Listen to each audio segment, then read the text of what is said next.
Es cierto, siempre he sido nervioso, muy nervioso, terriblemente nervioso. Pero ¿por qué afirman ustedes que estoy loco? La enfermedad había agudizado mis sentidos en vez de destruirlos o embotarlos. Y mi oído era el más agudo de todos. Oía todo lo que puede oírse en la tierra y en el cielo. Muchas cosas oí en el infierno. ¿Cómo puedo estar loco entonces?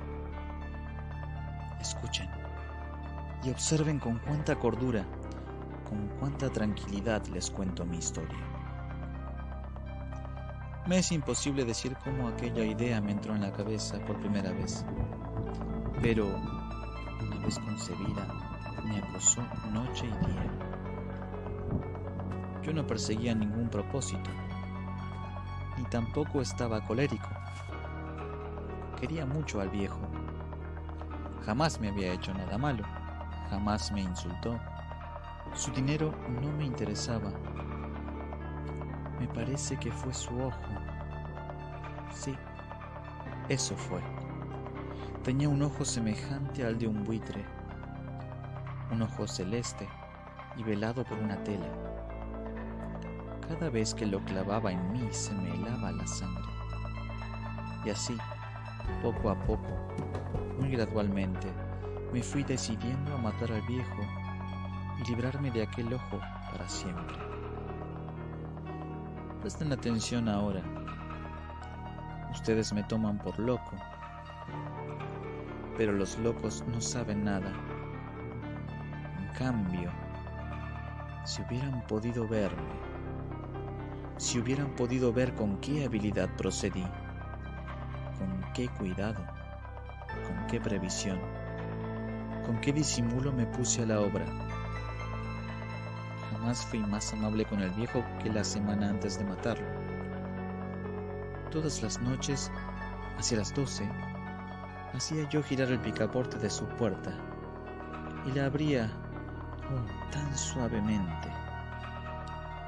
Y entonces, cuando la abertura era lo bastante grande para pasar la cabeza, levantaba una linterna sorda, cerrada, completamente cerrada, de manera que no se viera ninguna luz, y tras ella pasaba la cabeza. Oh, ustedes se hubieran reído al ver cuán astutamente pasaba la cabeza. La movía lentamente, muy, muy lentamente, a fin de no perturbar el sueño del viejo.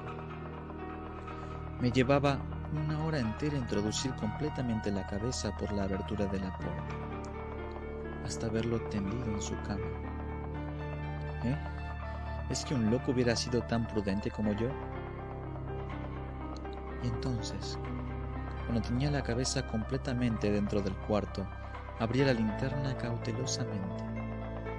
Oh, tan cautelosamente. Sí, cautelosamente iba abriendo la linterna, pues crujían las bisagras. La iba abriendo lo suficiente para que un solo rayo de luz cayera sobre el ojo de buitre. Y esto lo hice durante 7 largas noches. Cada noche, a las 12, pero siempre encontré el ojo cerrado. Y por eso me era imposible cumplir mi obra, porque no era el viejo quien me irritaba, sino el mal de ojo. Y por la mañana, apenas iniciado el día, entraba sin miedo en su habitación y le hablaba resueltamente, llamándole por su nombre con voz cordial y preguntándole cómo había pasado la noche.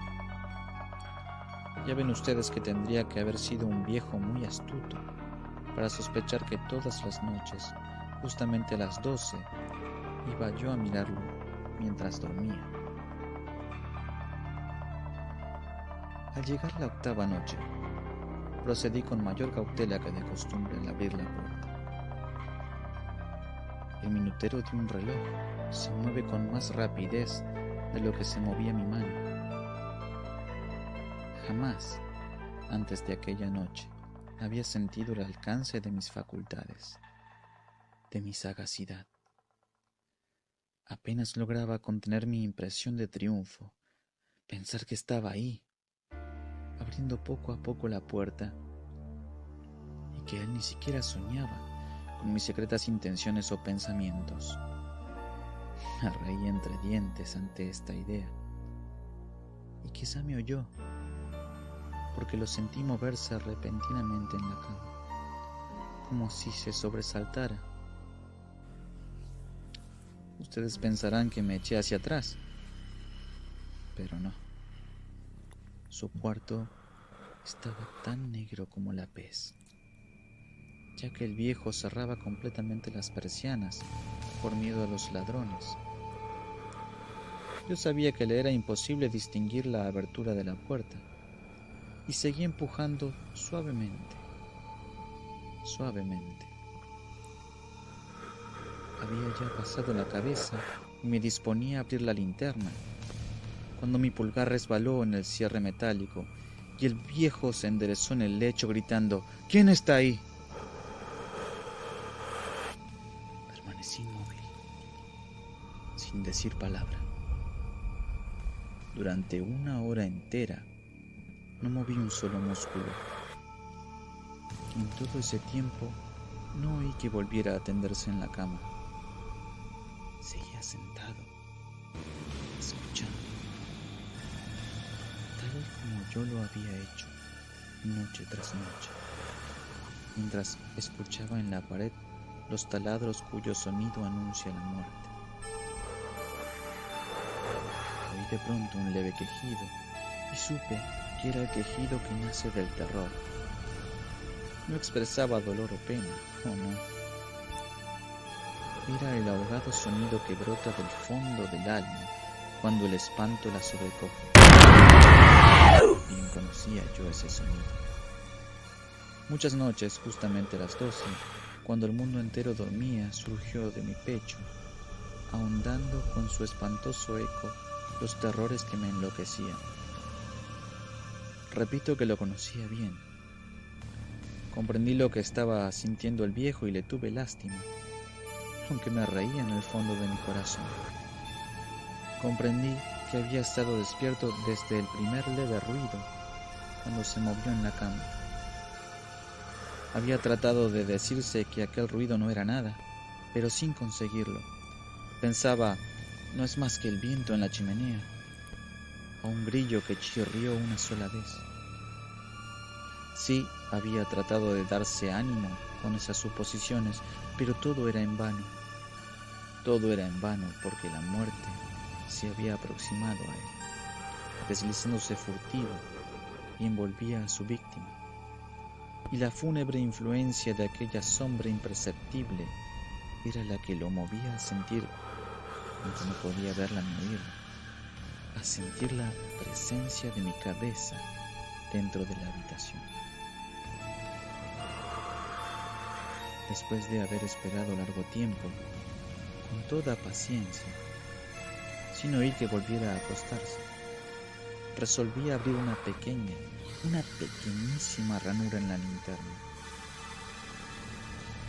Así lo hice. No pueden imaginarse ustedes con qué cuidado, con qué inmenso cuidado, hasta que un fino rayo de luz, semejante al hilo de la araña, brotó de la ranura y cayó de lleno sobre el ojo de vidrio. Estaba abierto de par en par, y yo empecé a enfurecerme mientras lo miraba.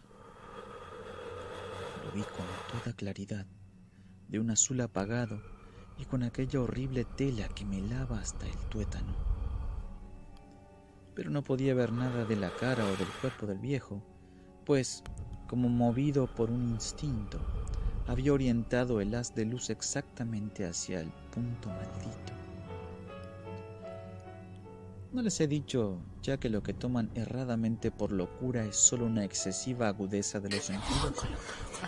En aquel momento llegó a mis oídos un resonar apagado y presuroso, como el que podría ser un reloj envuelto en algodón.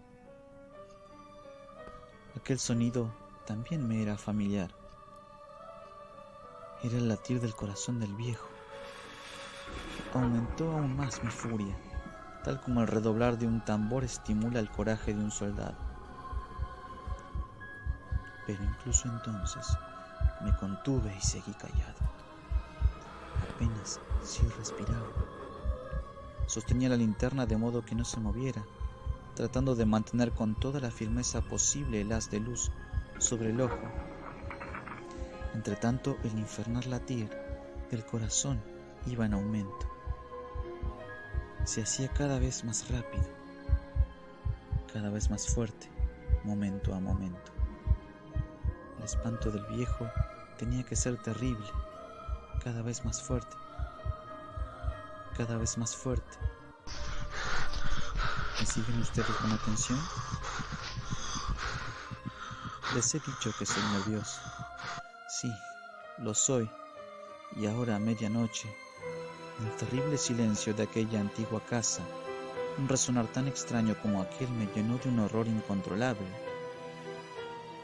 Sin embargo, me contuve todavía algunos minutos y permanecí inmóvil. Pero el latido crecía cada vez más fuerte. Me pareció que aquel corazón iba a estallar y una nueva ansiedad se apoderó de mí. Algún vecino podía escuchar aquel sonido. La hora del viejo había sonado.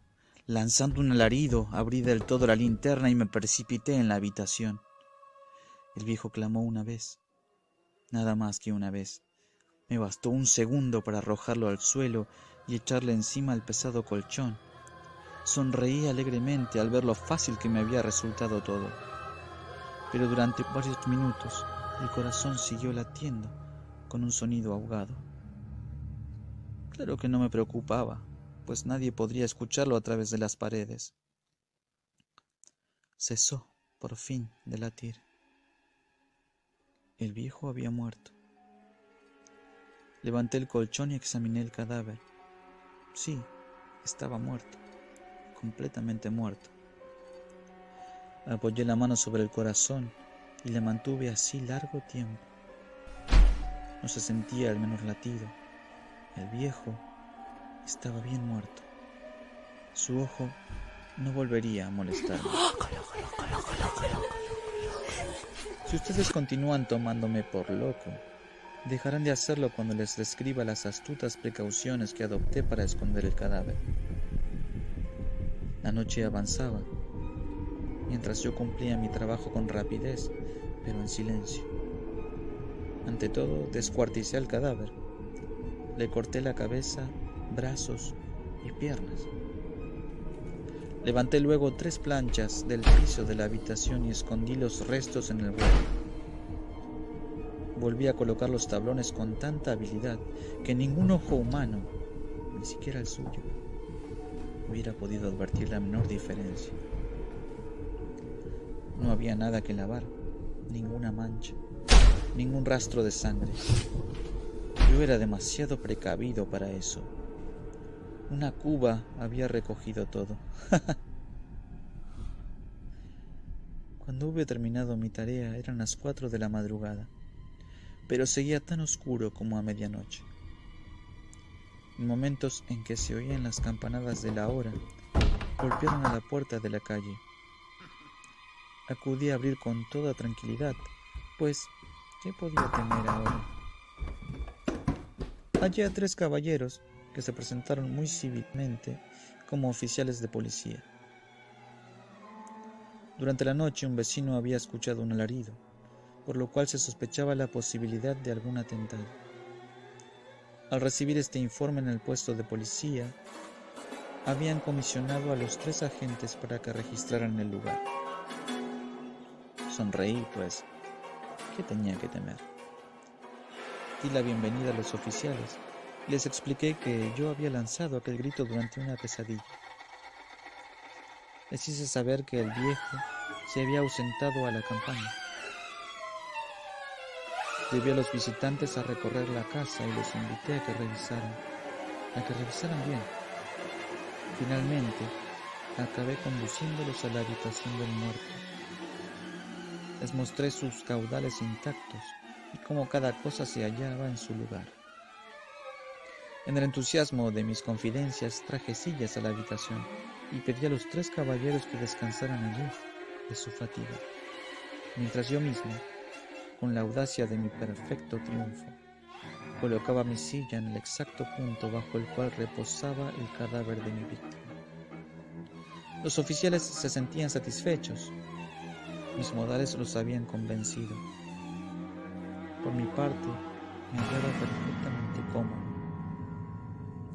Se sentaron y hablaron de cosas comunes, mientras yo les contestaba con animación, mas al cabo de un rato empecé a notar que me ponía pálido y deseé que se marcharan. Me dolía la cabeza y creía percibir un zumbido en los oídos, pero los policías continuaban sentados y charlando.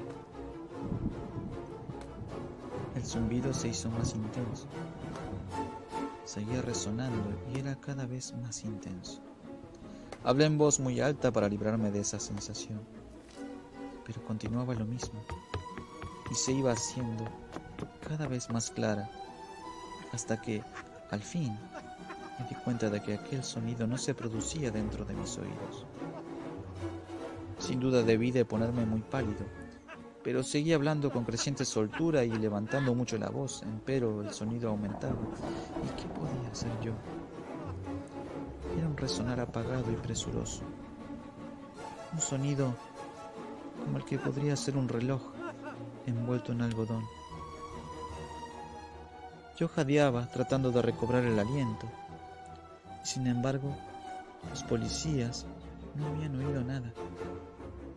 Hablé con mayor rapidez, con vehemencia, pero el sonido crecía continuamente. Me puse en pie, discutí sobre insignificancias, en voz muy alta y con violentas gesticulaciones, pero el sonido crecía continuamente. ¿Por qué no se iba? Anduve de un lado a otro, a grandes pasos, como si las observaciones de aquellos hombres me enfurecieran, pero el sonido crecía continuamente. ¡Oh, Dios! ¿Qué podía hacer yo? Lancé espumarajos de rabia, maldije, juré, balanceando la silla sobre la cual me había sentado. Raspé con ella las tablas del piso, pero el sonido sobrepujaba todos los otros y crecía sin cesar. Más alto, más alto, más alto. Y entre tanto, los hombres seguían charlando plácidamente y sonriendo. ¿Era posible que no oyeran? ¡Santo Dios! No, claro que oían y que sospechaban, sabían y se estaban burlando de mi horror. Sí, así lo pensé y así lo pienso hoy, pero cualquier cosa era preferible a aquella agonía. Cualquier cosa sería más tolerable que aquel escarnio. No podía soportar más tiempo sus sonrisas hipócritas. Sentí que tenía que gritar o morir, y entonces, otra vez, escuchen, más fuerte, más fuerte, más fuerte, más fuerte. Basta ya de fingir, malvados, aullé. Confieso que lo maté. Levanten esos tablones ahí, donde está latiendo su horrible corazón.